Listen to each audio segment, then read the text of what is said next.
हर हर महादेव! हर हर महादेव! हर हर महादेव! हर हर महादेव!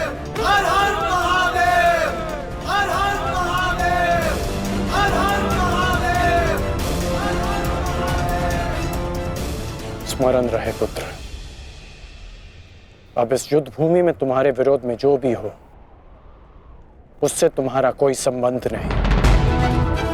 तुम्हारा संबंध केवल तुम्हारे कर्तव्य और तुम्हारे लक्ष्य से है। यदि मेरे स्थान पर आप होते तो क्या आपके लिए ये स्वीकार कर लेना इतना ही सरल होता पिताश्री? सत्य कहूं तो सरल नहीं होता, विशेषकर तब जब मुझे ज्ञात हो गया है कि पांडवों से मेरा रक्त संबंध है। किंतु पुत्र, मैंने सदैव एक बात को माना है कि आपको आपके वचन पर अडिग रहना चाहिए। तुमने युद्ध चुना है, परंतु युद्ध क्या परिणाम चुनेगा ये उसका अधिकार है। तुम्हारा अधिकार केवल अपने कर्म और अपने कर्तव्य पर है। इस युद्ध में अपना सर्वश्रेष्ठ प्रयास करना।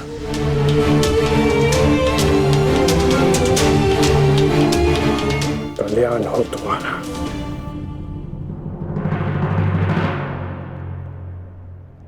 हर हर महादेव! हर हर महादेव! हर हर महादेव!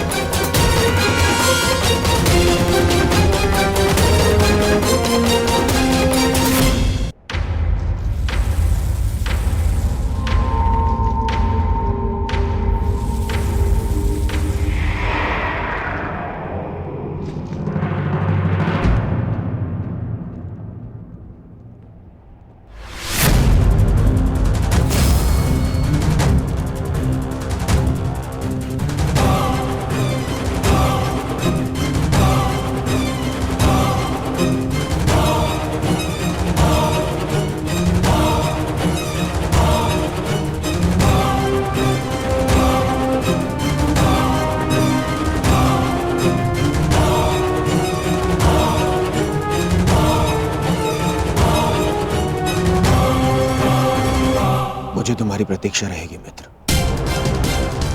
और मुझसे भी अधिक इस भूमि को तुम्हारी प्रतीक्षा रहेगी कि कब अंगराज जैसा वीर अपने चरण रखकर इसे महान बनाए।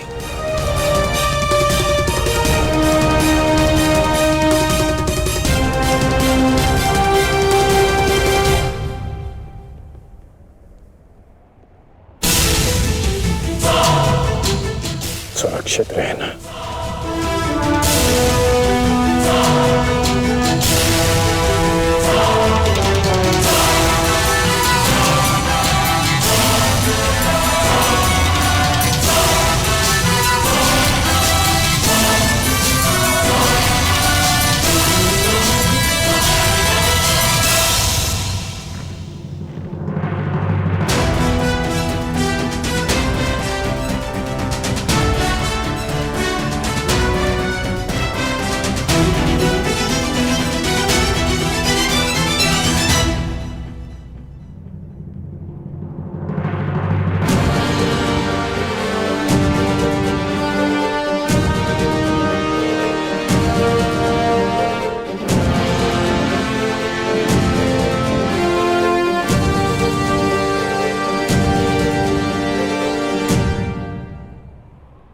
प्रणिपात माता।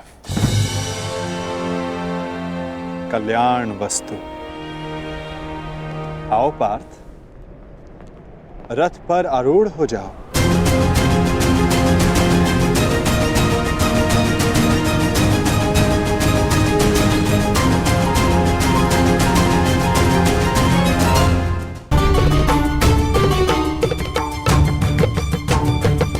किस संशय में हो धनंजय, विचरण करने का समय जा चुका है, अब केवल पुरुषार्थ करने का समय है।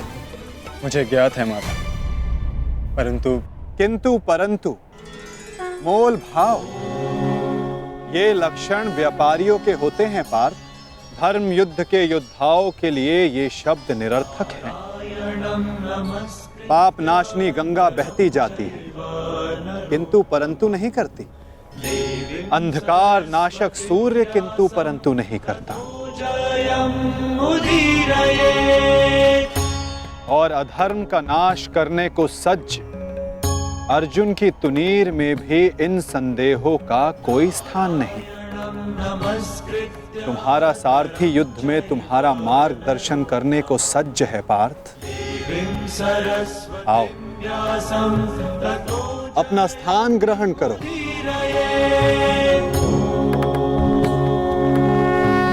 कुरुक्षेत्र की युद्ध भूमि तुम्हें पुकार रही है पार्थ। मुझ पर विश्वास रखो। आपसे अधिक विश्वास तो मुझे स्वयं पर भी नहीं है माधव। और मेरे लिए महत्वपूर्ण ये है कि तुम स्वयं पर विश्वास रखो।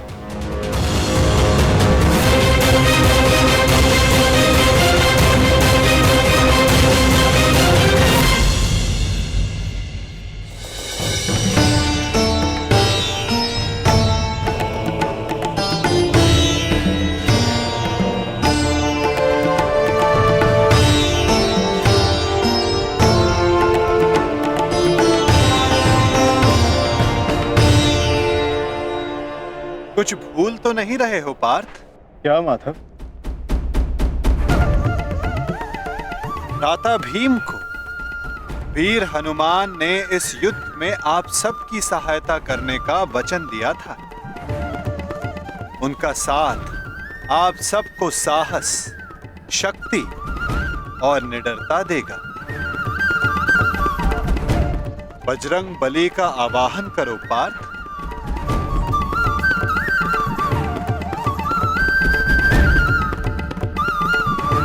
मैं कुंती पुत्र अर्जुन, पवन पुत्र, ज्येष्ठ भ्राताश्री महाबली हनुमान का आवाहन करता हूँ।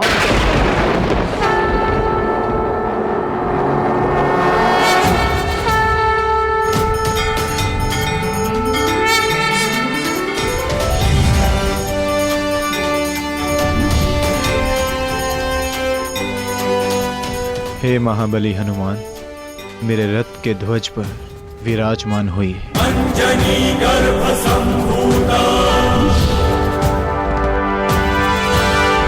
कपिंद्र सचिवोत्तम। अंजनी गर्भ संभूता कपिंद्र सचिवोत्तम। राम प्रिय नमस्तुभ्यं। हनुमान बजरंग बली पधार गए।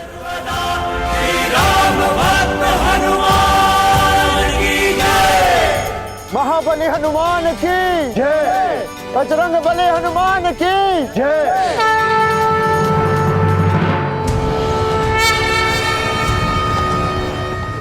युद्ध का पहला दिन।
हमारी सेना को देख के कदाचित भयभीत हो गया है ये युधिष्ठिर। इसे सत्य का ज्ञात हो गया है। इस युद्ध में इसे विजय नहीं मिल पाएगी। समझ रहे?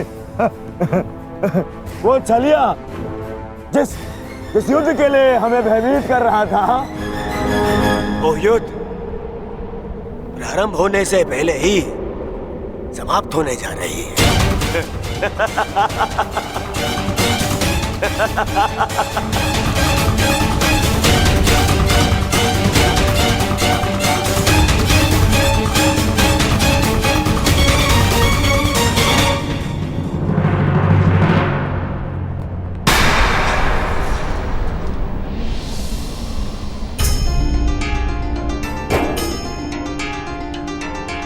प्रणिपात पितामह।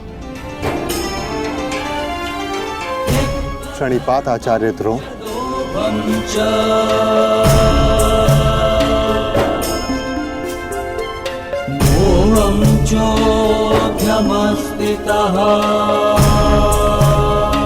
और उन सबको भी प्रणिपात जो आयु में, ज्ञान में, अनुभव में मुझसे बड़े। और मैं उन सबका अभिनंदन करता हूं जो एक योद्धा होने का कर्तव्य निभाने के लिए इस कुरुक्षेत्र में पधारे हैं। मैंने सदैव अपने बड़ों से सीखा है कि कोई भी कार्य आरंभ करने से पूर्व बड़ों का आशीर्वाद अनिवार्य है। और मैं अपने सभी भ्राताओं की ओर से पितामह आचार्य द्रोण के साथ सभी बड़ों से आशीर्वाद देने की प्रार्थना करता हूं।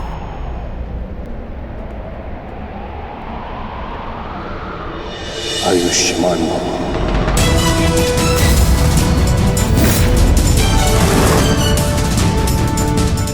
तुम्हें अपने पराक्रम का फल प्राप्त हो युधिष्ठिर।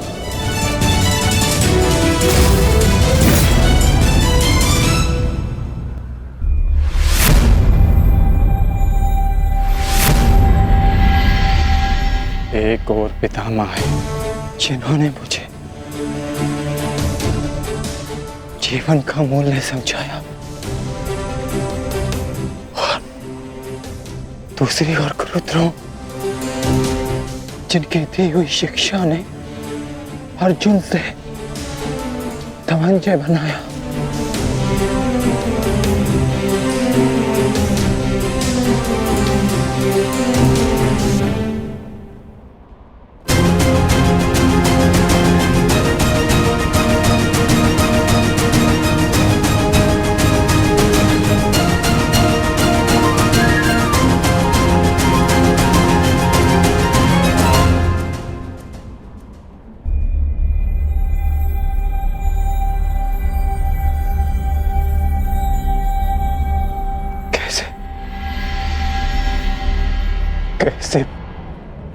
कैसे प्रहार कर पाऊंगा मैं इन पर?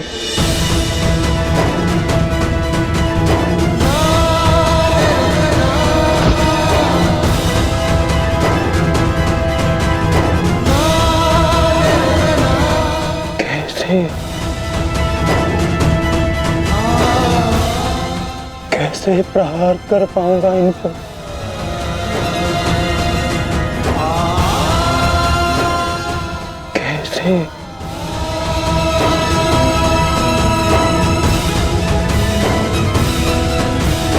क्या हुआ पार्थ?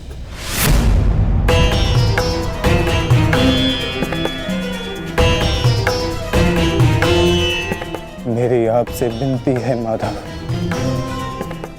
मेरे रथ को दोनों सेनाओं के मध्य में ले चलिए।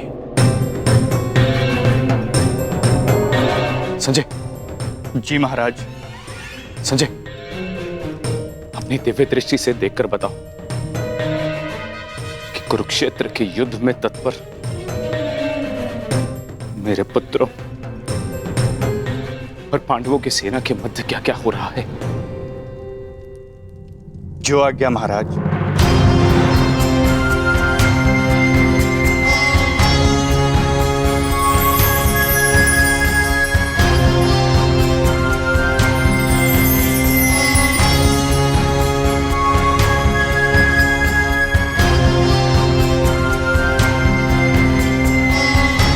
गांडीवधारी राजकुमार अर्जुन के सारथी बने वासुदेव श्री कृष्ण से राजकुमार अर्जुन रथ को दोनों सेनाओं के मध्य में ले जाने की आग्रह कर रहे हैं महाराज।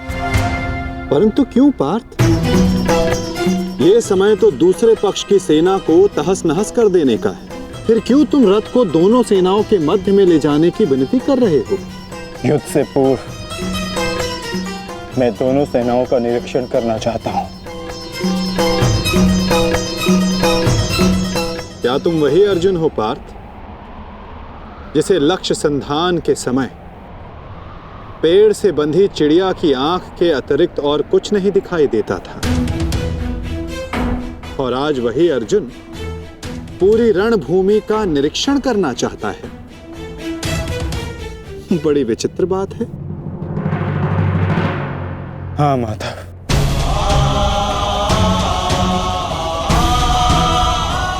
वो चिड़िया काष्ठ की बनी थी, परंतु जिनसे मैं युद्ध करने वाला हूं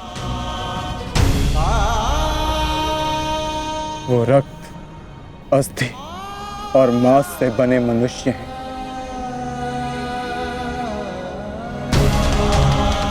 जिनमें प्राण है, और सबसे बड़ी बात, उनमें मेरे संबंध बसे हैं। युद्ध आरंभ होने से पूर्व मैं ये देख लेना चाहता हूं कि किसके वध से धर्म की स्थापना होगी और किसकी मृत्यु से मन में अधर्म का अनुभव होगा। और इस युद्ध के पश्चात मैं क्या पाने वाला हूं और क्या खोने वाला हूं।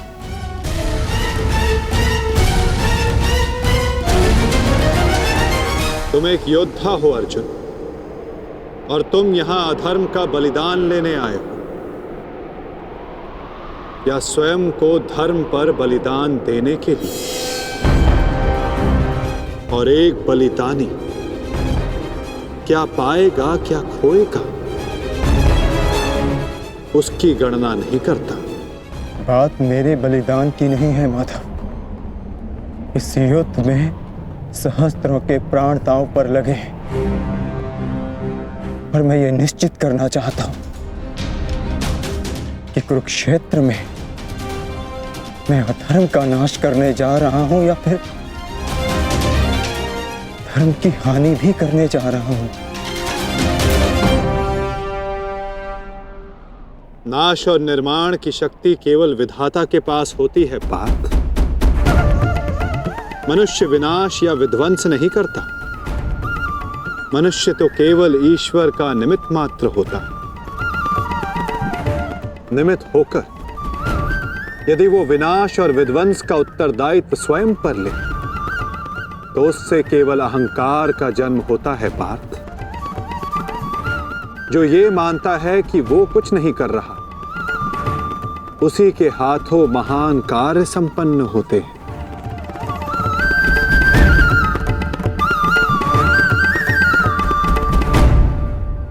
परंतु मैं तुम्हारी कामना अवश्य पूर्ण करूंगा पार्थ,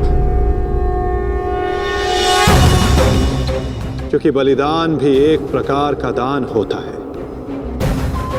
और जिस दान को देने से पूर्व हाथ कांपे, वो दान फलदायी नहीं होता।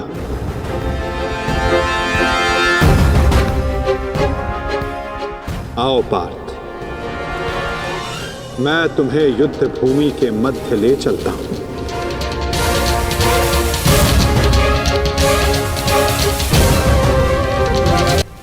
आओ पार्थ,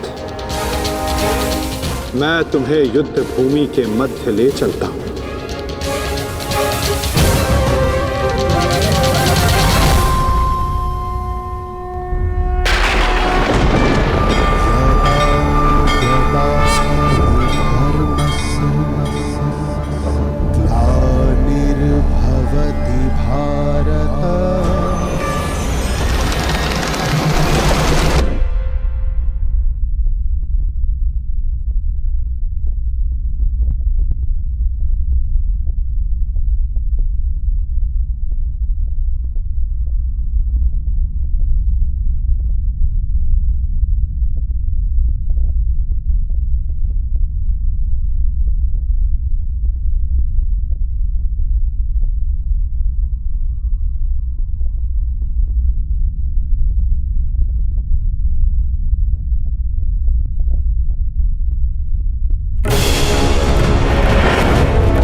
जिस प्रकार तुम कर्तव्य और कर्म के मध्य खड़े हो, उसी प्रकार तुम अब दोनों सेनाओं के मध्य खड़े हो पार्थ।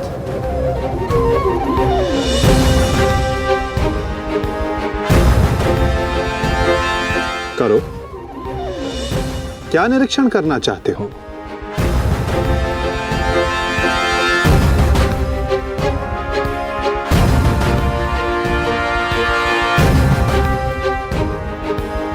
क्या हुआ पार्थ? ऐसा कौन सा भाव है जो तुम्हारे मन को विचलित कर रहा है? ऐसा कौन सा प्रश्न है जिसका उत्तर तुम्हें नहीं मिल रहा? यदि पूछोगे नहीं तो उसका समाधान कैसे पाओगे पार्थ? मैं जानता हूं तुम यही सोच रहे हो ना कि क्या यह युद्ध अनिवार्य है? क्या इतने योद्धाओं का वध, इतने जनों की हानि अनिवार्य है? क्या ये सब कल्याण के लिए है भी या नहीं? है ना पार्थ? यही विचार मेरे मन को विचलित किए जा रहे हैं माधव। क्या वास्तविकता में यह युद्ध अनिवार्य है?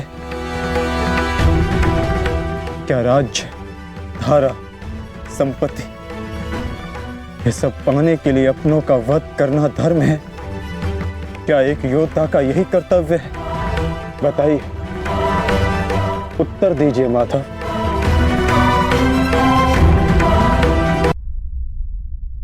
उत्तर तुम्हें अवश्य मिलेगा पार्थ कि इस युद्ध में धर्म की ओर कौन है और अधर्म की ओर कौन। मैं तुम्हें अवश्य दिखाऊंगा।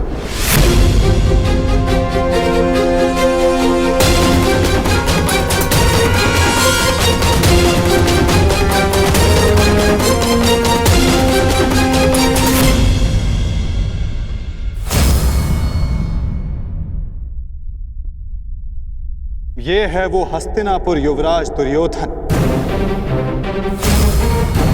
जिसे रक्त रंजित करने की कल्पना मात्र से तुम्हारा मन डोल रहा है पार्थ। ये वही युवराज दुर्योधन है जिसकी कुदृष्टि सदा तुम्हारे परिवार पर डोलती आई है पार्थ। स्मरण है पार्थ? ये वही है जिसने पांचाली को भरी सभा में वैश्य सिद्ध करके अपनी जंघा पर बैठने का निमंत्रण दिया था। ओ दासी द्रौपदी, आकर मेरी जंगा में बैठो। कैसे एक पवित्र याज्ञ सैनी को भरी सभा में इसने मलिन करने का प्रयास किया था। वस्त्र हरण करो इस दासी द्रौपदी का।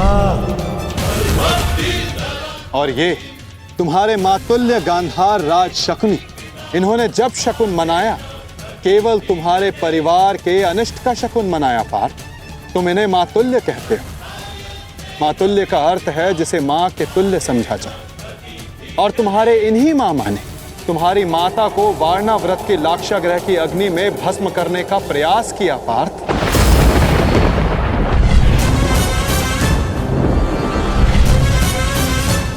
और वो जो ऊंची दृष्टि करके खड़ा मध्यांध दुशासन, स्मरण करो पार्थ, कैसे वो द्रौपदी को उसके केशों से खींचकर भरी सभा में लाया था।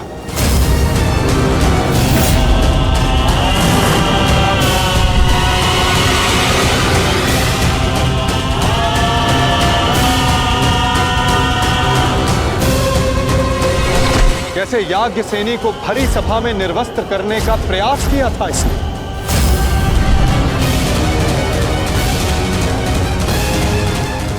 क्या तुम ये सब भूल रहे हो पार्थ?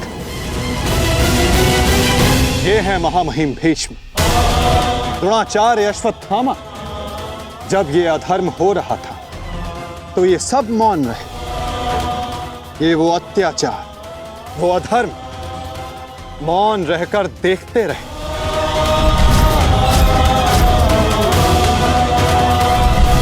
स्मरण करो वो वनवास, वो अज्ञातवास जिसने तुम्हें तुम्हारा पौरुष त्याग कर बेहनल्ला बनने को विवश किया।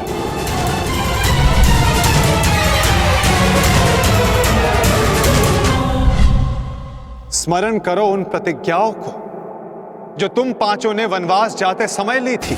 13 वर्ष पश्चात हम फिर लौटेंगे और इस बार आज्ञा नहीं, हम अपना अधिकार लेंगे।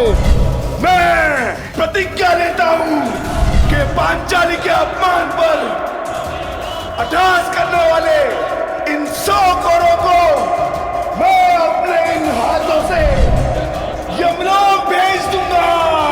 ये मत समझना कि वन में हम विश्राम करेंगे दुर्योधन। हर पल प्रतिशोध की अग्नि में जलेंगे और जब लौटेंगे तो इतने बाण बरसेंगे, अंधकार छा जाएगा हस्तिनापुर के भविष्य पर, महायुद्ध होगा।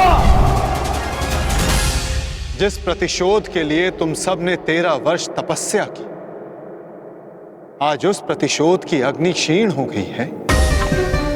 जिन अस्त्रों को तुमने इस युद्ध के लिए सहेजा, क्या उन अस्त्रों को संधान करने का संकल्प तुम्हारा हृदय त्याग चुका है पार्थ? क्या अब तुम्हें यह युद्ध अनिवार्य प्रतीत नहीं होता पार्थ?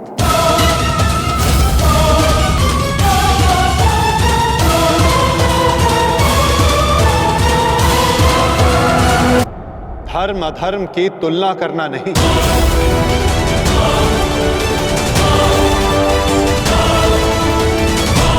और केवल विपक्ष ही नहीं, तुम्हारा स्वयं का पक्ष भी तुम्हें दुर्बल बना रहा है। वहां भी सर्वत्र धर्म नहीं है पार्थ।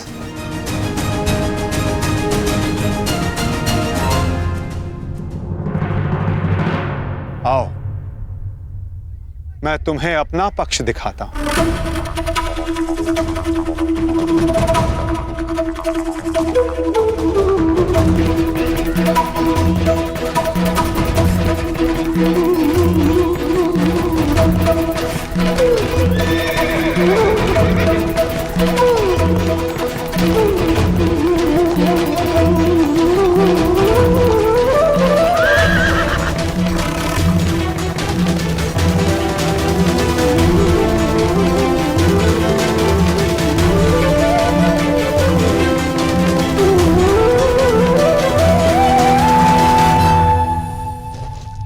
देखो अपने भ्राता युधिष्ठिर को, भ्राता भीम को, नकुल सहदेव को, अपने भतीजों को, अपने पुत्रों को।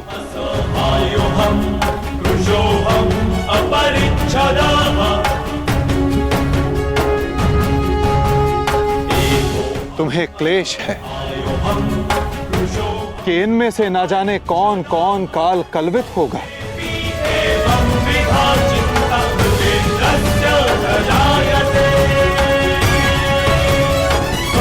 इनकी मृत्यु की संभावना तुम्हारे मन को दुर्बल बना रही है पार्थ।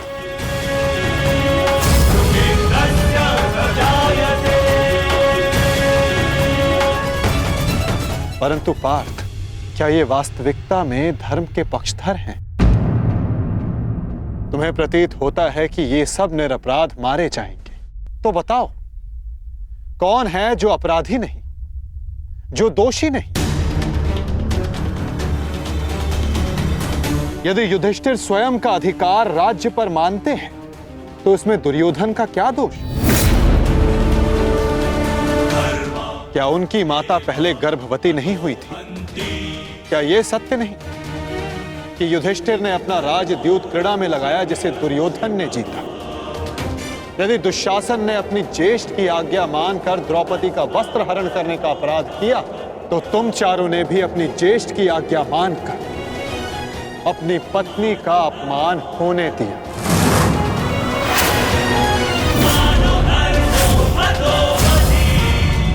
जिस कर्ण ने अपने कौशल से अपनी श्रेष्ठता सिद्ध की, उसे बार बार सूत पुत्र कहकर पुकारना क्या भीम का अपराध नहीं था?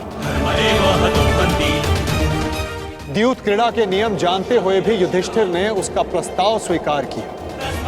क्या यह युधिष्ठिर का अधर्म नहीं था? तो बताओ पार्थ, कहां धर्म है और कहां अधर्म? कौन दोषी है और कौन निर्दोष? बोलो पार्थ।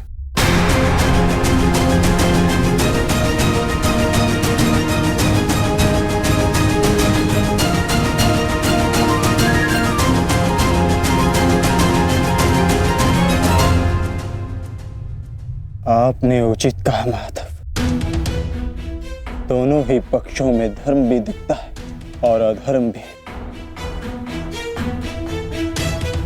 परंतु मैं क्या करूं? अपना कर्तव्य जानो पार्थ, चूंकि तुम अभी तक धर्म का स्वरूप नहीं जान पाए हो। उचित कहा आपने।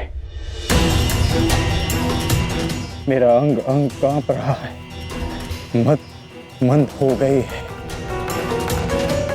कांधे हाथ से बार बार सरक रहा है। मैं इस महाविनाश का पूर्व अनुमान करके चिंतित हो गया। कोई अपमान इतना बड़ा नहीं, कोई प्रतिशोध इतना प्रबल नहीं कि सहस्त्रों के लाखों के प्राणों की आहुति देकर पूरा किया जाए। मैं इतने बड़े विध्वंस को, महाविनाश को स्वीकार नहीं कर पा रहा हूं माधव। विनाश से ही विकास का प्रारंभ होता है पार्थ। निर्माण के विज्ञान में विध्वंस का ज्ञान अति आवश्यक है। यदि एक डाली काटो तो उससे 2 डालियां जन्म लेती। यदि एक नए पौधे का निर्माण करना हो तो उस फल को पेड़ से टूटकर दूर जाना होता है। जिस भारत के विध्वंस से तुम आज व्याकुल हो, कल वही नए भारत का सृजन करेगा पार्थ। यदि नया घर बनाना हो तो पुराने घर को तोड़ना होता है। क्लेव्यम मास मगमः पार्थ नैतत्वयि उपपद्यते। ये मोह, ये नपुंसकता एक योद्धा को शोभा नहीं देती पार्थ। उठो, जागो और अपना शस्त्र उठाओ पार्थ। तब तक संघर्ष करते रहो जब तक तुम्हें तुम्हारा लक्ष्य न मिल जाए।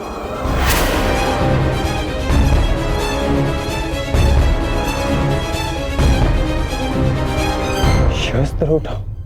कैसे कैसे शस्त्र उठाऊं माधव?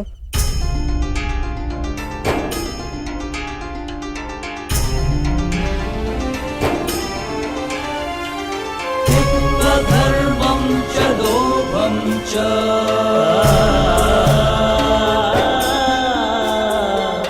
मोहं चोऽध्यमस्थितः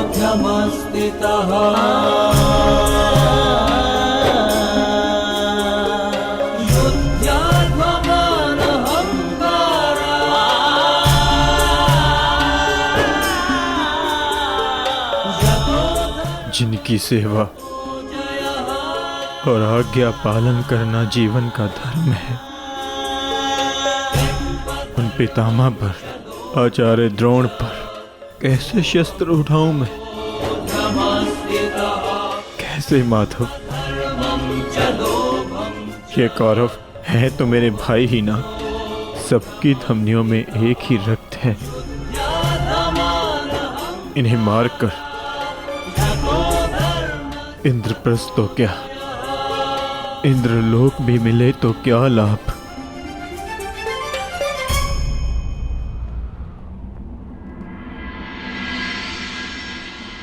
मनुष्य पौरुष करता है ताकि उसका भविष्य बन सके, पराक्रम करता है ताकि उसकी संतान सुखी रह सके। ऐसे शौर्य का क्या लाभ जिससे उसका भविष्य नष्ट हो जाए, उसकी संतान कलवित हो जाए। इन लाखों सैनिकों को देखिए माता, इनमें से कितने सुरक्षित अपने घरों को लौटेंगे, कितनों की पत्नियां सुहाग का चिन्ह धारण करेंगी, कितने बालक अनाथ होंगे।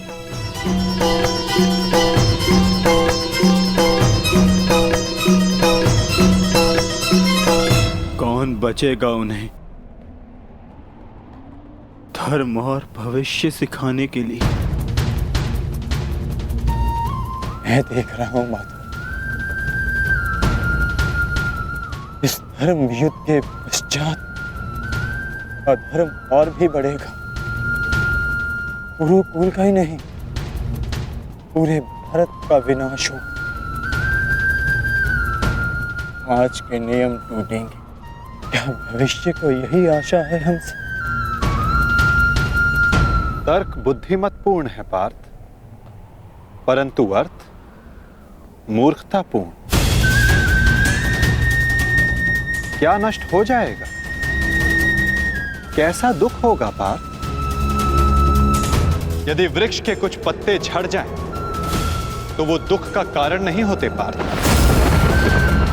पत्तों के जन्म का तात्पर्य वृक्ष को जीवन देना होता है, स्वयं का जीवन जीना नहीं। ठीक उसी प्रकार मनुष्य का जीवन और मरण, उसका केवल एक ही लक्ष्य होता है पार्थ, समाज में सुख, समाज में धर्म स्थापना। और आज ये समाज तुमसे यही युद्ध मांग रहा है, युद्ध मांग रहा है, युद्ध मांग रहा है, युद्ध मांग रहा है। मैं कह चुका हूं कि विनाश से उद्भाव प्रारंभ होता है। आज समाज में भेदभाव, लोभ, लालच विष बनकर व्याप्त हो रहा है। जो धर्म वर्षों पहले वेदों ने स्थापित किया था, वो आज केवल एक शब्द बनकर रह गया है पार्थ। धर्म का मर्म लुप्त हो गया है। तुम्हारे समक्ष कर्ण का उदाहरण है पार्थ, जो वर्ण व्यवस्था कर्म पर आधारित थी, आज उस पर जन्म हावी हो गया है पार्थ। सहस्त्रों का कौशल, उनकी प्रतिभाएं दबाई जा रही हैं पार्थ। समाज नया परिवर्तन मांग रहा है, नई परंपराएं मांग रहा है, और वो सब संभव होगा इस युद्ध से, इस युद्ध से, इस युद्ध से। इस युद्ध से नई परंपराएं जन्म लेंगी। वो व्यवस्था टूटेगी जो आज समाज को तोड़ रही है पार्थ। वर्षा से पूर्व आकाश और धरा दोनों मलिन रहती है पार्थ, परंतु वही वर्षा आकाश और धरा को स्वच्छ बना देती है। और ये युद्ध वही वर्षा है पार्थ, जिसे धरा पुकार रही है। अपने झूठे मोह से मुक्त हो जाओ पार्थ,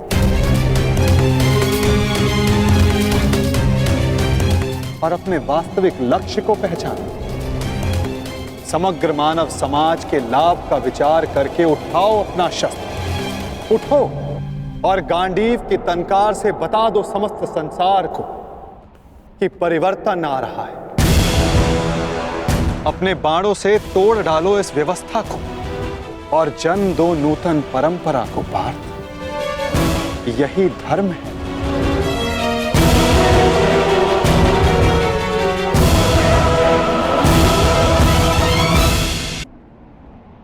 मैं आपके शब्द सुन पा रहा हूं माधव, परंतु इनका अर्थ हृदय तक नहीं जाता। मन संशय से इतना भरा, शस्त्र उठाने में स्वयं को असक्षम पाता हूं। मोह का आवरण धुंध बनकर दृष्टि के समक्ष, धर्म का संशय, मन अपनों की हानि के विचारों से भरा है। संसार को कैसे देखूं?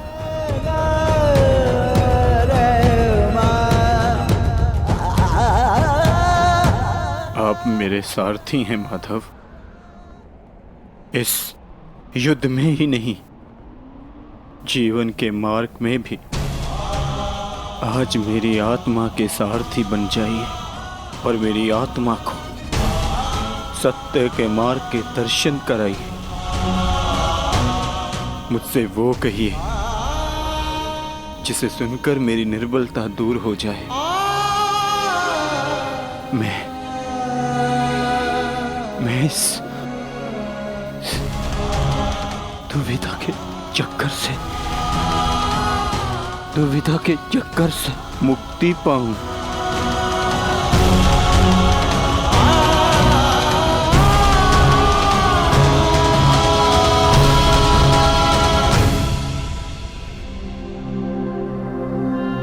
पार्थ,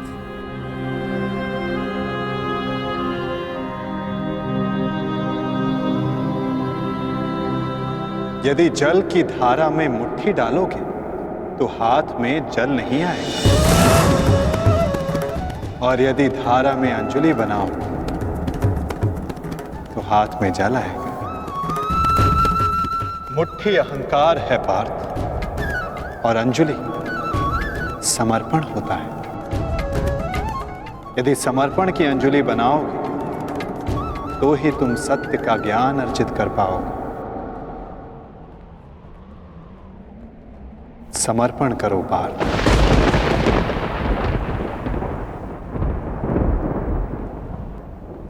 मैं समर्पण करता हूँ, समर्पण करता हूँ, समर्पण करता हूँ, समर्पण करता हूँ।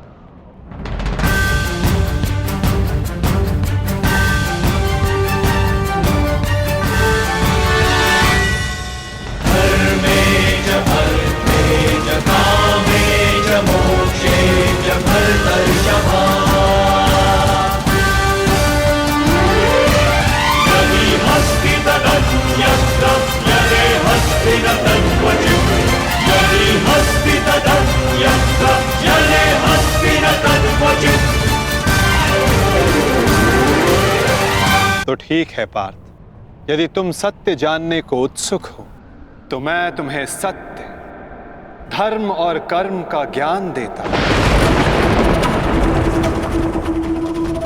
मैं तुम्हें धर्म और कर्म का मर्म समझाता हूं पार्थ। मैं तुम्हें वो ज्ञान देता हूं जो मानवता को चिरकाल तक उनका मार्गदर्शन करता रहेगा, उसका सहयात्री और सारथी बनेगा।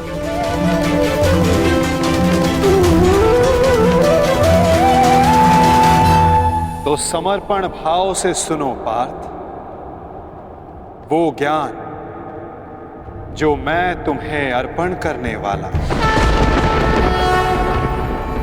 यदा यदा हि धर्मस्य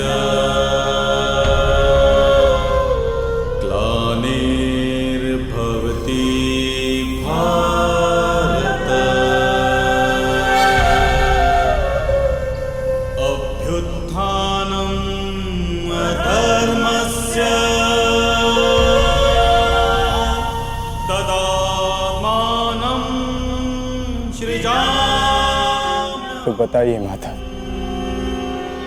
सत्य क्या है, धर्म क्या है? सत्य, धर्म और कर्म ये सब हमारे मन के उत्पाद होते हैं पार्थ। जब तक हमारा मन भ्रम और संशय में होता है तब तक सत्य के दर्शन नहीं होते। तो कर्म और सत्य का मर्म जानने के लिए उत्तर दो पार्थ। तो बताओ, मानव, पशु पक्षी, जल जीव, वनस्पति ये सब कैसे बने? कैसे इन सब का जन्म हुआ है? ये सब कैसे जीते? कैसे इनकी मृत्यु होती है? और मृत्यु के पश्चात ये सब कहां जाते हैं? विचार करके उत्तर देना पार्थ।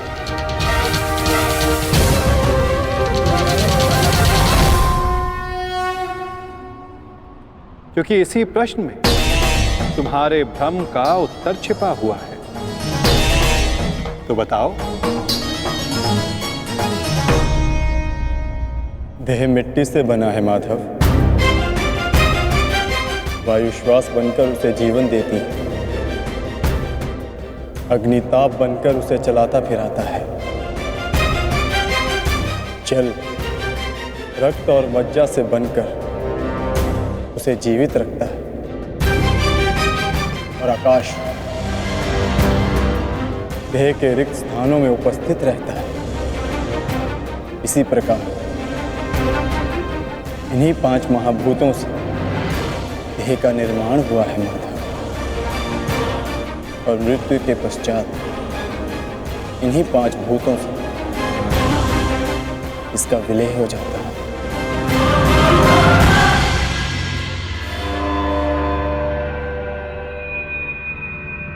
तो इसका अर्थ ये हुआ पार्थ कि मेरा, तुम्हारा, महामहिम भीष्म और आचार्य द्रोण, हम सब का देह इन 5 महाभूतों से बना है, जिसे अंततः उन्हीं में मिल जाना है।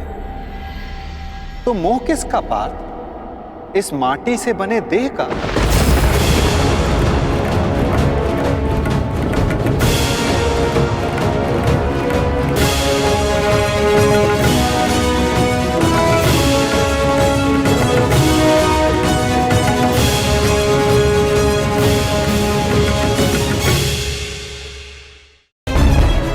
ये 3 गुण क्या है माधव? तमस का अर्थ है अंधकार, अर्थात प्रकाश का अभाव। विचार के प्रकाश के अभाव में केवल शरीर की इच्छाओं के अधीन होकर जीना तामसिक व्यवहार कहलाता है पार्थ। पशु, पक्षी, जल, जीव ये सब इसी श्रेणी में आते हैं पार्थ। और सत्व का अर्थ है ज्ञान का प्रकाश, जो सत्य का, धर्म का, नीति और परंपराओं का विचार करके जीवन जीता है, उसे सात्विक जीवन कहते हैं पार्थ। और इन दोनों गुणों के मध्य होता है रजोगुण, अर्थात ऐसा मनुष्य जिसमें ज्ञान है, विचार करने की शक्ति है, परंतु वो मन और शरीर की शूद्र इच्छाओं से बंधा रहता है। ऐसा मनुष्य रजस अर्थात अहंकार के साथ जीता है। इन्हीं तीनों गुणों की न्यून या अधिक मात्रा के मेल से मनुष्य का स्वभाव बनता है। प्रत्येक मनुष्य दूसरे मनुष्य से भिन्न होता है। उधर देखो पार्थ, कौन दिखाई देता है? दुर्योधन और दुशासन। अब दुर्योधन के भीतर स्थित गुणों का विश्लेषण करो पार्थ। धर्म जानते हैं परंतु उसका वहन नहीं करते। अहंकार इनके जीवन का केंद्र है, अर्थात तमस की मात्रा न्यून है और रजस गुण की अधिक, और सत्य तो बिल्कुल भी नहीं। और दुशासन, उसने सदा केवल अपने ज्येष्ठ का आदेश माना है, स्वयं का कोई विचार नहीं, इसलिए उसके मन में केवल तमस गुण है। अब महामहिम को देखो पार्थ, सत्व के साथ तमस के अद्भुत मेल को देखो। उनमें अहंकार नहीं है, परंतु पुरातन परंपरा और प्रण से बंधित है। आवश्यकता पड़ने पर भी परंपरा का त्याग नहीं कर सकते। और उधर आचार्य द्रोण को देखो पार्थ, ज्ञान और अहंकार का संगम। ज्ञान उनको मुक्त करने को आतुर है, परंतु अहंकार उन्हें मुक्त होने नहीं देता।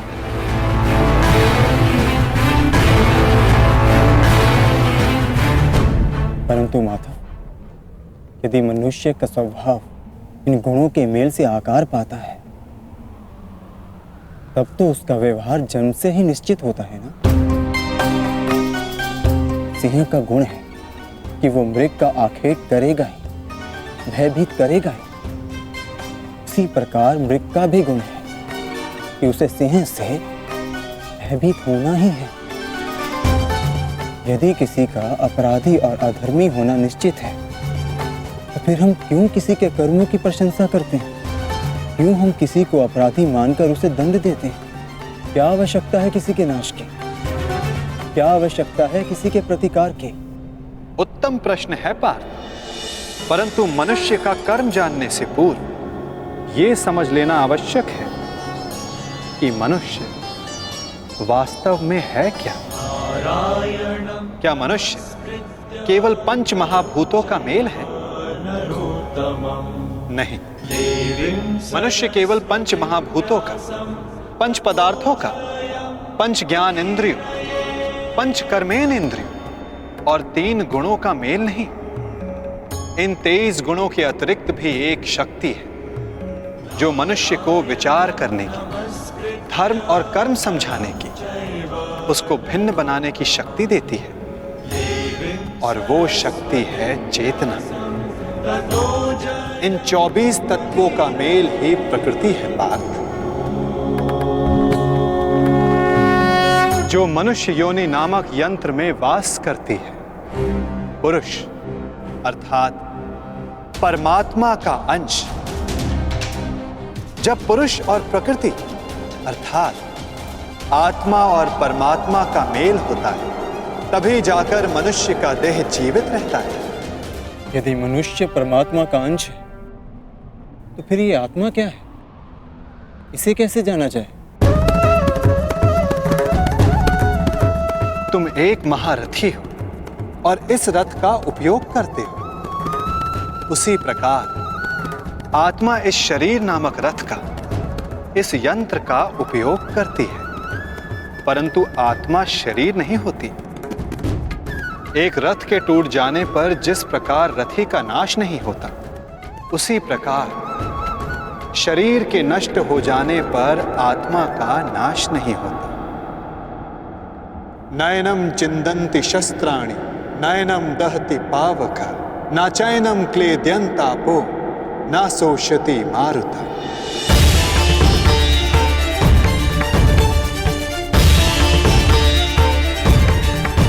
आत्मा को ना कोई शस्त्र छेद सकता है, ना अग्नि उसे जला सकती है, ना जल उसे डुबो सकता है, ना वायु आत्मा को सुखा सकती है।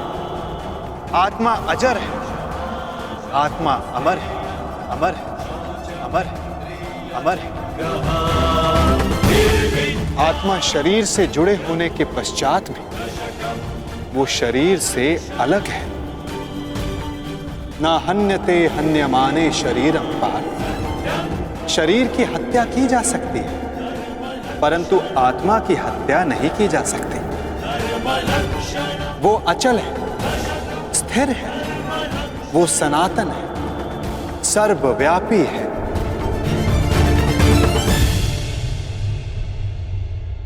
जिस प्रकार हम पुराने वस्त्रों को त्याग कर नया वस्त्र धारण करते हैं, ठीक उसी प्रकार हमारी आत्मा देह नष्ट हो जाने के पश्चात नया देह धारण कर लेती है।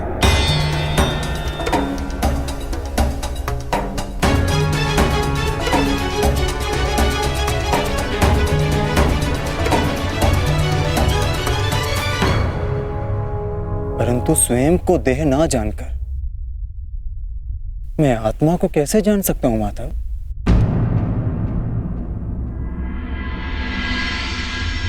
पार्थ, इसमें कुछ असंभव नहीं।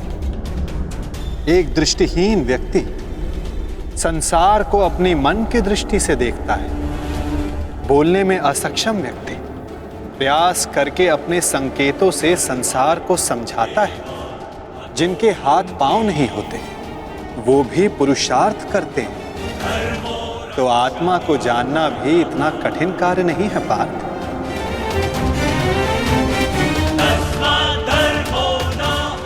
जिस प्रकार मूर्छित होने पर शरीर गिर जाता है, कुछ करने योग्य नहीं होता, परंतु जीवित रहता है, उसी प्रकार आत्मा से अनजान व्यक्ति मूर्छित शरीर के समान होता है।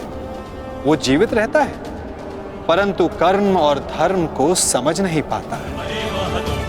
जो मनुष्य अपने भीतर जाकर उस परमात्मा के अंश की खोज करता है, वो जान जाता है कि वो केवल इंद्रियों का संगम है, केवल ये शरीर नहीं, केवल भाव नहीं, वो स्वयं को आत्मा के रूप में पहचान लेता है।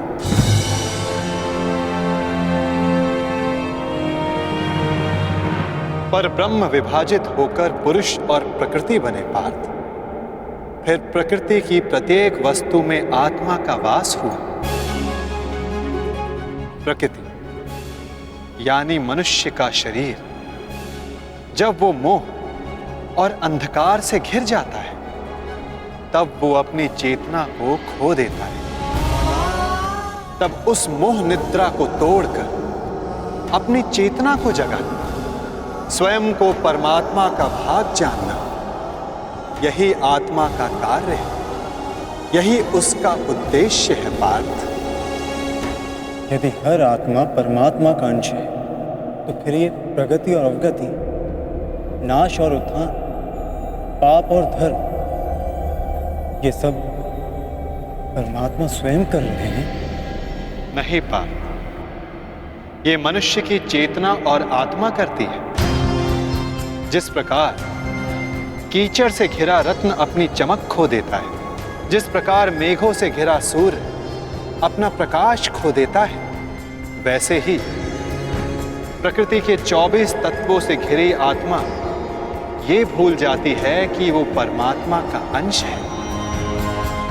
उसे लगता है कि ये देह ही सब कुछ है, देह के अतिरिक्त भी उसका कोई अस्तित्व है, इसका उसे भान ही नहीं रहता। वो केवल देह की संवेदना को ही ज्ञान मानती है। हानि लाभ, सुख दुख, स्वाद गंध, स्पर्श श्रवण, बस इसे ही अपना अनुभव मान लेती है। वो पाप करती है जो आत्मा परिवर्तन का प्रयत्न नहीं करती, जो अधर्म करते रहती है। उसको जागरूक करने के लिए दंड देना अनिवार्य होता है पार्थ। उसके जागरण के लिए युद्ध अनिवार्य होता है।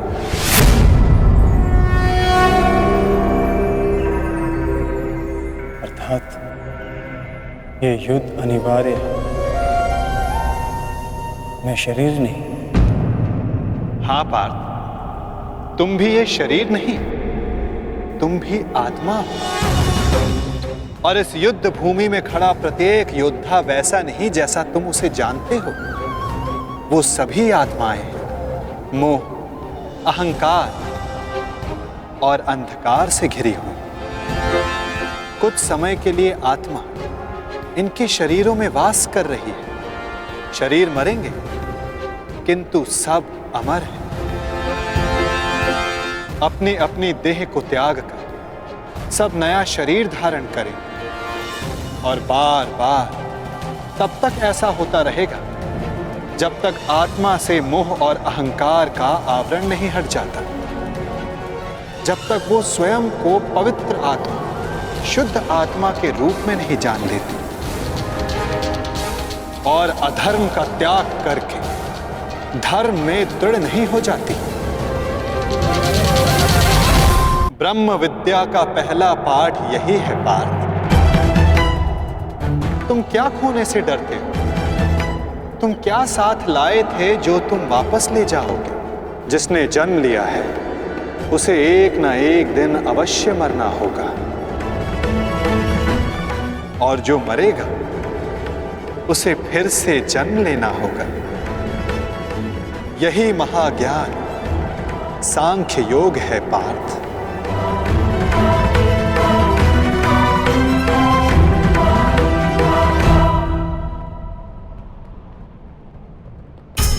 जब मनुष्य स्वयं को परमात्मा के अंश के रूप में जान लेता है, तब उसे ज्ञात हो जाता है कि सृष्टि ही परमात्मा है और परमात्मा ही सृष्टि है। सृष्टि और परमात्मा में कोई भेद नहीं। तब वो अन्य प्राणियों के प्रति कठोर और निर्दयी नहीं होता पार्थ। यदि जीभा दांतों से कट जाए तो पीड़ा केवल जीभा को नहीं होती, समग्र शरीर उसकी पीड़ा अनुभव करता है। ठीक उसी प्रकार स्वयं को आत्मा के रूप में जानने वाला सारे संसार की पीड़ा को स्वयं अनुभव करता है। और उनके सुख में आनंद भी मनाता है पार्थ। जब तक इस संसार में एक भी मनुष्य को पीड़ा है, तब तक वास्तव में किसी का भी सुख संपूर्ण नहीं होता। और इस सत्य को जानकर मनुष्य का हृदय, मनुष्य का मन करुणा से भर जाता है। करुणा ही धर्म है पार्थ। जिस मनुष्य पर तमस गुण छाया होता है वो निर्दयी, कठोर और स्वार्थी होता है। वो अपने सुख के लिए दूसरों को दुख देता है, परमात्मा की ओर गति नहीं करता। अर्थात परमात्मा से दूर ले जाने वाले मार्ग का नाम अधर्म है पार्थ।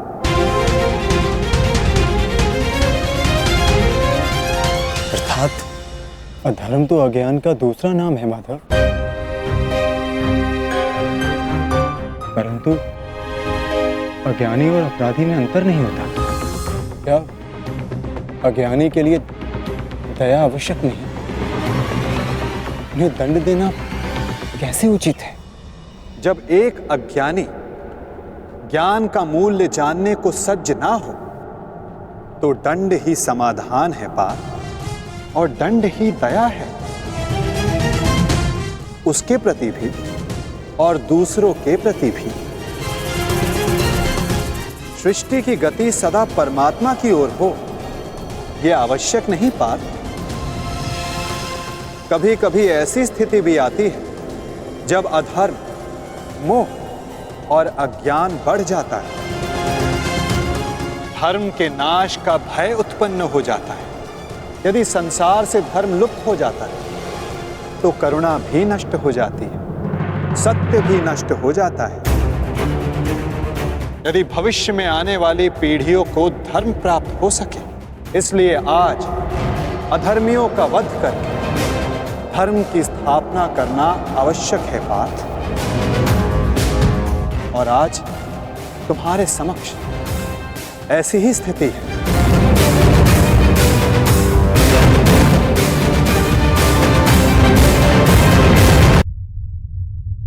और धर्म स्थापना का कर्तव्य तुम्हारा है पार्थ। अपनी निर्बलता त्यागो पार्थ और युद्ध के लिए सज्ज हो जाओ।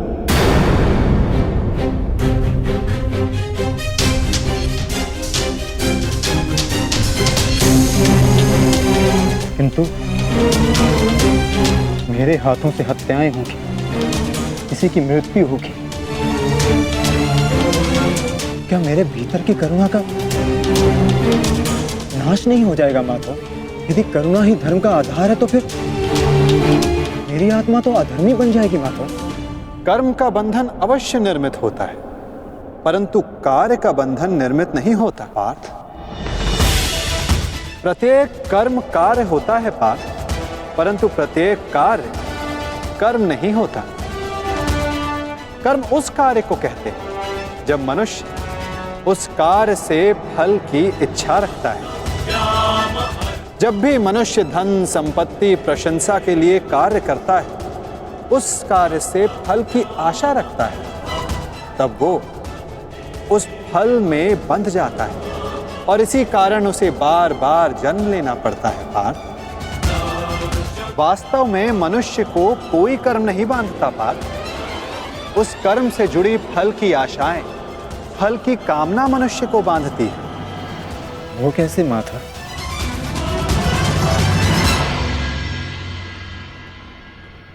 यदि तुम्हें इस युद्ध में विजयी होने की आशा है तो पराजित होने पर तुम्हें भीषण दुख होगा पार्थ। वो दुख तुमसे कुकर्म करवाएगा और उसके फल के लिए तुम्हें दूसरा जन्म लेना होगा। और यदि तुम्हें विजय प्राप्त हुई तो वो तुम्हारा अहंकार बढ़ाएगा और उस अहंकार से तुम्हें विश्व विजयी बनाएगा, हत्याएं करवाएगा। उसका पाप तुम्हें बांधेगा पार्थ। तनिक विचार करो पार्थ। यदि इस युद्ध में तुम विजय होने का मोह त्याग दो पराजित होने का भय त्याग दो। तो बताओ पार्थ, इस युद्ध के पश्चात तुम्हें दुख प्राप्त होगा या सुख?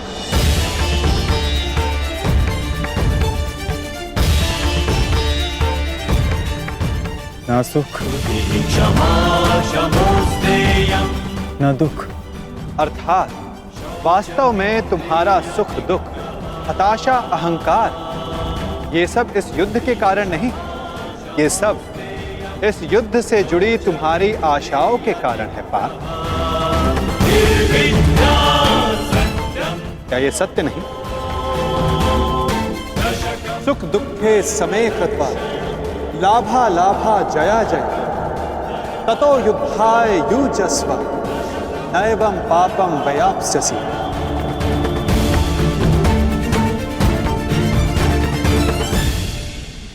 पार्थ, सुख और दुख को समान मानकर हानि और लाभ का विचार किए बिना यदि तुम ये युद्ध करोगे पार्थ, तो तुम पाप के भोगी नहीं बनोगे।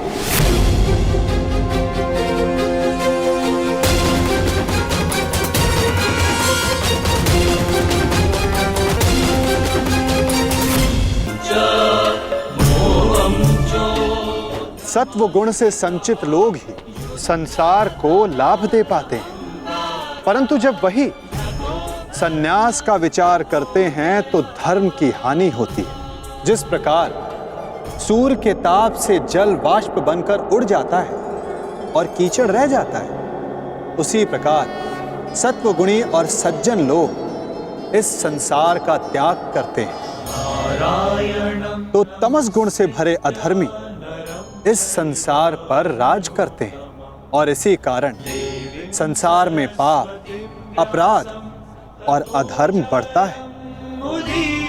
किंतु कर्म योग इस विचित्र स्थिति से सारे संसार का रक्षण करता है। एक कर्म योगी फल की आशा का त्याग करता है, किंतु वो कर्मों का त्याग नहीं करता। वो इसी संसार में रहता है, किंतु एक सन्यासी की भांति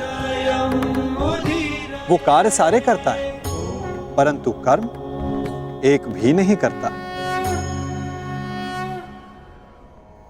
एक कर्म योगी अपनी संतानों से, अपने बंधु बांधवों से, अपनी प्रजा से किसी भी प्रकार की कोई आशा, कोई अपेक्षा नहीं रखता पार्थ।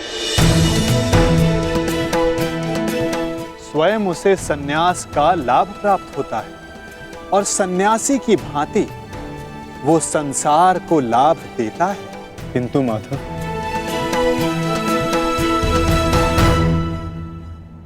मनुष्य अपनी संतानों को सुखी रखने के लिए परिश्रम करता है, वो अपनी संतानों से अपेक्षा कैसे ना रखे माधव? तो बताओ पार्थ, मनुष्य अपनी संतानों के लिए जो कुछ भी करता है, क्या वो उसका प्रेम है या उसका व्यापार? अवश्य ये प्रेम ही है माधव। तो फिर अपने कार्यों का प्रतिफल पाने की इच्छा क्यों पार्थ? भविष्य का लाभ तो व्यापार में देखा जाता है, प्रेम में नहीं। यदि मनुष्य अपनी संतानों का चरित्र निर्माण उचित रूप से करेगा, अपनी संतान को प्रेम और धर्म के संस्कार देगा, तो संतान भी मनुष्य को सम्मान और सुरक्षा अवश्य देगी पार्थ। संतानों का निर्णय, स्वजनों का व्यवहार उनके कर्म है।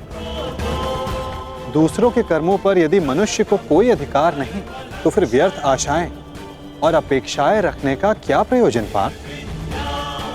यदि गहन विचार करोगे तो तुरंत ही जान पाओगे, जीवन में ऐसा कोई कार्य नहीं जिसके साथ आशा या अपेक्षा जोड़ना अनिवार्य हो। कर्म योग का मूल सिद्धांत यही है पार्थ। जो मनुष्य ये जान लेता है कि वो स्वयं कुछ नहीं करता, उसी के हाथों महत्वपूर्ण कार्य होता है। कर्मण्येवाधिकारस्ते मा फलेषु कदाचिन मा कर्म फले हेतुर्भूर्म ते संगोस्त विकर्मणि। कर्मण्येवाधिकारस्ते तुम्हें अधिकार केवल कर्म करने का है पार्थ। फल तो ईश्वर के हाथों में, इसलिए ना कर्म से भागना उचित है, ना कर्म से फल की इच्छा रखना उचित है। कार्य पूर्ण रूप से तभी संपन्न होता है जब उसके साथ फल की आशा ना जुड़ी हो। असफलता से दुखी होकर जिसका मन नहीं डोलता, वही मनुष्य सफलता का मनोरथ पूर्ण कर पाता है। वही बार बार सफलता भी प्राप्त करता है। कार्य सफल हो या निष्फल, यदि उस कार्य के साथ फल की आशा जुड़ी है तो मनुष्य को हानि ही होती है पार्थ। ध्यायतो विषयाम पुंसः संगस्तेषुपजायते संगात संजायते कामा कामात् क्रोधोऽभिजायते क्रोधात् भवति सम्मोहः सम्मोहात् स्मृति विभ्रमः स्मृति ब्रह्मशात् बुद्धिनाशः बुद्धिनाशत प्रणश्यति। फल की आशा कामना है और कामना का स्वभाव है कि वो कभी भी पूर्ण रूप से संतुष्ट नहीं हो सकती। असंतोष कारण होता है क्रोध के जन्म, और इसी क्रोध से अहंकार और मोह जन्म लेता है। यदि सद्ज्ञान पाने की इच्छा ना हो तो सद्ज्ञान पाने की बुद्धि कहां से आएगी? और बुद्धि के जाने पर अनुचित प्रकार के कार्य होने लगते हैं। अनुचित कार्य करने वाला अपराधी होता है और अपराधी दंड का पात्र होता है, समाज में तिरस्कार का पात्र होता है।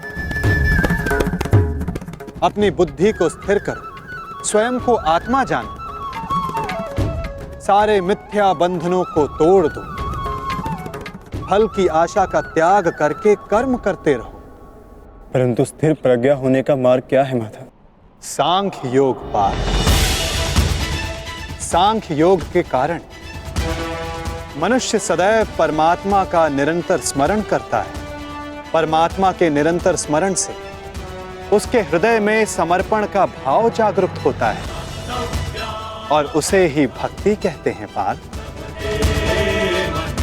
भक्ति से मनुष्य को सत्य और असत्य का ज्ञान प्राप्त होता है और उस ज्ञान से मनुष्य को परमात्मा के दर्शन होते हैं।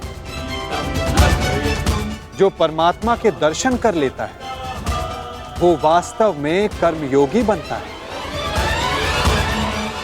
वो जन्मों के फेरों से छूटकर, उससे मुक्त होकर मोक्ष को प्राप्त करता है।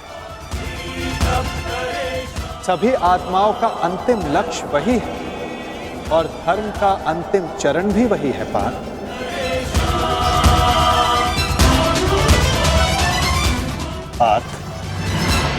परमात्मा के दर्शन करने हेतु दृष्टि पर बंधी मोह, क्रोध, अहंकार और पूर्वह ग्रह की पट्टी उसको उतारना आवश्यक होता है पार्थ। यदि अंधेरे कक्ष में बैठा मनुष्य तुमसे ये पूछे कि मैं सूर्य के दर्शन कैसे करूं, तो उसे क्या कहोगे पार्थ? उससे कहोगे कि अपना कक्ष त्याग कर आकाश के नीचे आ जा। सूर्य तो सदा उपस्थित है। उसी प्रकार सारा संसार ही परमात्मा है। एक पर ब्रह्म का भाग होकर पुरुष और प्रकृति बने। प्रत्येक शरीर में परमात्मा का अंश होता है और जो अपनी आत्मा के दर्शन कर लेता है उसे स्वयं परमात्मा के भी दर्शन हो जाते हैं पार्थ।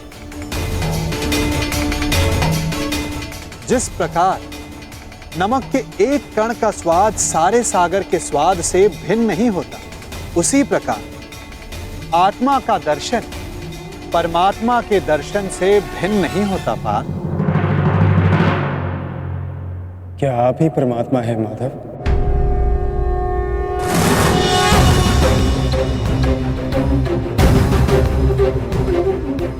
अवश्य, केवल मैं ही नहीं, तुम भी परमात्मा हो अर्जुन। केवल तुम जागरूक नहीं। मैंने वो जान लिया है कि मैं ही समस्त संसार, इस संसार का कण कण हूं। मैं ही सूर्य चंद्र ग्रह और नक्षत्र हूं। मैं ही सारे मनुष्य हूं। मैं ही दुर्योधन हूं और मैं ही अर्जुन। मैं ही अर्जुन। मैं ही अर्जुन। आपके प्रति समर्पण ही परमात्मा के प्रति समर्पण क्यों नहीं हो सकता माधव? अवश्य पार्थ, मेरे प्रति समर्पण ही परमात्मा के प्रति समर्पण है। सर्वधर्मान् परित्यज्य मामेकं शरणं व्रज अहं त्वां सर्व पापेभ्यो मोक्षयिष्यामि मा शुचः। जगत के सारे धर्मों को त्याग कर तुम मेरी शरण स्वीकार करो पार्थ। मैं ही भूमि हूं। मैं ही आकाश हूं। मैं सूर्य से भी पुरातन हूं।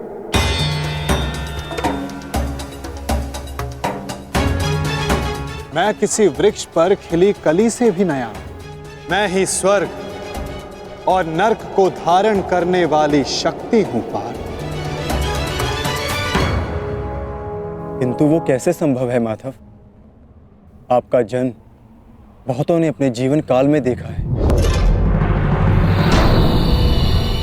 आपकी माता जीवित है, इनके गर्भ में आपका शरीर बना। आप पुरातन और अविनाशी कैसे हो सकते हैं माधव?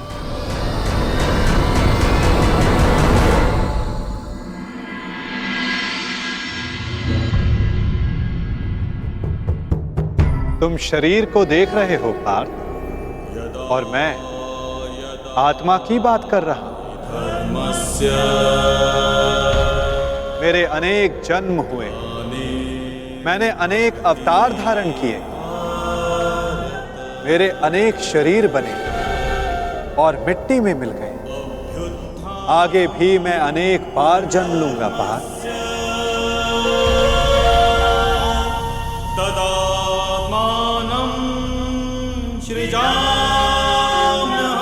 यदा यदा हि धर्मस्य ग्लानिर्भवति भारत अभ्युत्थानम् अधर्मस्य तदात्मानं सृजाम्यहम् परित्राणाय साधूनां विनाशाय च दुष्कृतां धर्म संस्थापनार्थाय संभवामि युगे युगे।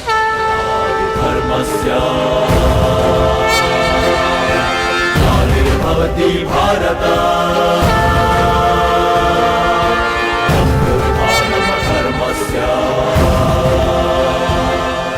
जब जब संसार में अधर्म बढ़ता है पार्थ, जब साधुओं को मुक्त कराने का समय आता है, जब अधर्मियों का नाश निकट होता है, तब धर्म की स्थापना करने मैं स्वयं जन्म लेता हूं।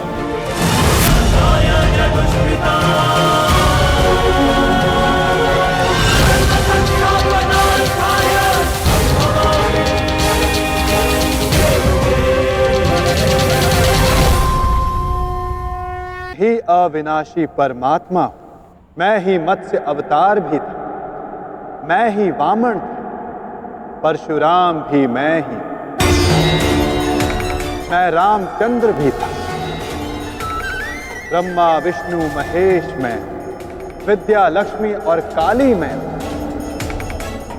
ना पुरुष ना स्त्री ना नपुंसक, मैं ना शरीर हूं ना शरीर का अंग हूं, मैं ही ज्ञान